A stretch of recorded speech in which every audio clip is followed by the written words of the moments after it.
अगर कोई तुम्हारा आकलन सिर्फ इस रूप से कर रहा है कि तुम उसके पास कैसे जा रहे हो, कैसे आ रहे हो, कितनी महंगी गाड़ी है, कितने महंगे कपड़े हैं, तो तुम ये समझो कि वो बस ये देखना चाह रहा है कि तुम्हारे पास कितना धन है और वो उस हिसाब से तुमसे रिश्ता रखना चाहेगा। तो ऐसे लोग सिर्फ बाहर बाहर ऊपर ऊपर समाज में दिखाने सुनाने भर ही रहेंगे साथ में। इसके अलावा ये आंतरिक रूप से मित्रता, वफादारी या दोस्ती नहीं निभा पाएंगे।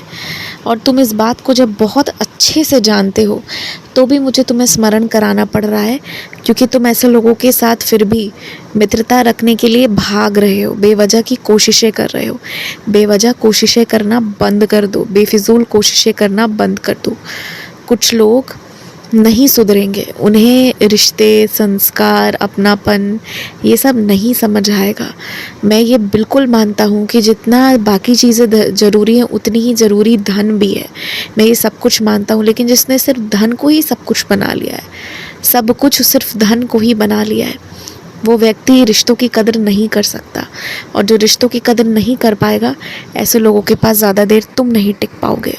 तो ऐसे में अलग हट जाने में ही भलाई है।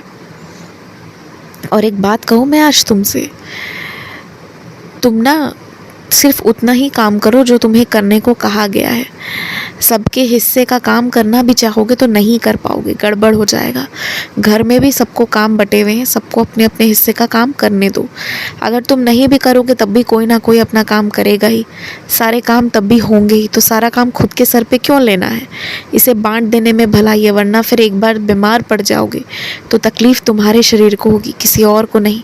तो इसीलिए सारी जिम्मेदारी अपने सर पर मत लो। जो जिम्मेदारियां जैसे बट रही हैं उसे बटे रहने दो और सबको कुछ ना कुछ करने दो। अकेले तुम हर एक चीज़ के लिए जिम्मेदार मत बनो।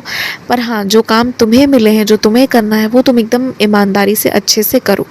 अगर अभी तुम किसी को कुछ नहीं करने दोगे ना, तो कल को सबकी आदत ख़राब हो जाएगी।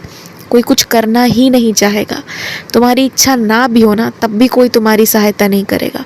इसीलिए किसी की आदत मत बिगाड़ो। आदत बिगाड़ोगे तो ये तुम्हारी गलती होगी, सामने वाले की गलती इसमें मैं नहीं मानता।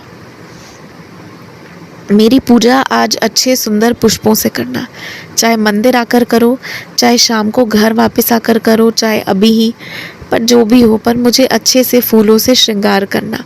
आज मेरा बहुत मन हो रहा है कि मुझे तुम अलग अलग रंगों के पुष्प, जिसमें विशेषकर पीले रंग का फूल हो, मुझे ये सारे इस तरह का श्रृंगार आज तुमसे चाहिए। तुम्हें जैसे मर्जी वैसे सजाओ।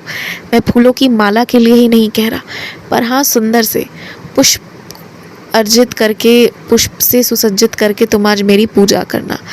और उसमें जितनी खुशबू होगी मुझे उतनी ही खुशी होगी। आज मेरी इच्छा हुई सो मैंने ये बात तुम्हारे आगे रख दी। देखो, किसी भी मंदिर या किसी भी तीर्थ स्थल जाओगे ना, तो लोग 100 तरह के नियम, 100 तरह की बातें बताएंगे और मन में भला बुरा डालने की कोशिश भी करते हैं। पर तुम जो नियम कायदे हैं, जितना तुम जानते हो, और परिवार वालों से या आए गए लोगों से पूछ लो, बस उतना ही नियम का पालन करो। और बहुत ज़्यादा मंदिर जाने के बाद किसी से बात नहीं करना चाहिए। मंदिर जाने के बाद मात्र जाप करना चाहिए, भगवान के दर्शन करने चाहिए और फिर शांति से निकल जाना चाहिए। मंदिर जाने के बाद इधर उधर या बेकार की चीज़ों में नहीं फंसना चाहिए। तुम भी मत फंसो, फिर तुम्हें भी कभी भी कोई दिक्कत नहीं आएगी। तुम्हारे घर पर शुद्ध दूध, शुद्ध घी और सही तेल और सही चीज़ों का प्रबंध मैं करा रहा हूँ। इसलिए हो सकता है तुम दुकान में और सामानों में कुछ बदलाव करो, या तुम ना करो, तुम्हारे घर का कोई सदस्य ही करने को जिद करे। तो जब भी कोई बदलाव होगा ना, तो शुरू में हो सकता है तुम्हें वो अच्छा ना लगे, लेकिन मना मत करना। तुम मेरी यही बात स्मरण करना कि तुमने ही मुझसे कहा था कि मिलावट वाली चीज़ें तुम्हारे घर पर ना आए। बिल्कुल नहीं आए, तो मैं वही करा रहा हूँ। जहाँ जो चीज़ अच्छी मिलती है वहाँ से मैं वो चीज़ दिलवा रहा हूँ तुम्हें। तो अब ये तो तय है कि बदलाव होगा ही होगा, कुछ चीज़ें बदलेंगी ही बदलेंगी। तो वहाँ पर तुम्हें गुस्साना नहीं है, तुम्हें मान जाना है घर वालों के साथ, क्योंकि तुम्हारी ही अर्जी पूरी हो रही है कि घर में सारे सामान अच्छे आने वाले हैं। सभी लोग अपने स्वास्थ्य को लेकर जागरूक रहो, जीवन भर जागरूक रहो। तो इससे बड़ा धन संचय करने का और कोई तरीका नहीं हो सकता कि अपने स्वास्थ्य के प्रति पूरा पूरा ध्यान दे रहे हो सभी। खूब खुश रहो, मुस्कुराते रहो, आगे बढ़ते रहो, हंसते रहो और ये हमेशा ध्यान रखो कि मैं लगातार तुम्हें देख रहा हूँ, तुम्हारे पास हूँ। तुम्हारा कोई बाल भी बांका नहीं कर सकता और तुम भी कभी किसी का कुछ मत बिगाड़ना। मेरी स्तवन मंजीरी के पाठ को किया करो, पढ़ा करो और सुना करो। और ज़रूरी नहीं कि हमेशा कुछ मांगा ही जाए, कभी कभी बिना कुछ मांगे भी शांति से मेरे पाठ को तुम पढ़ कर देखो।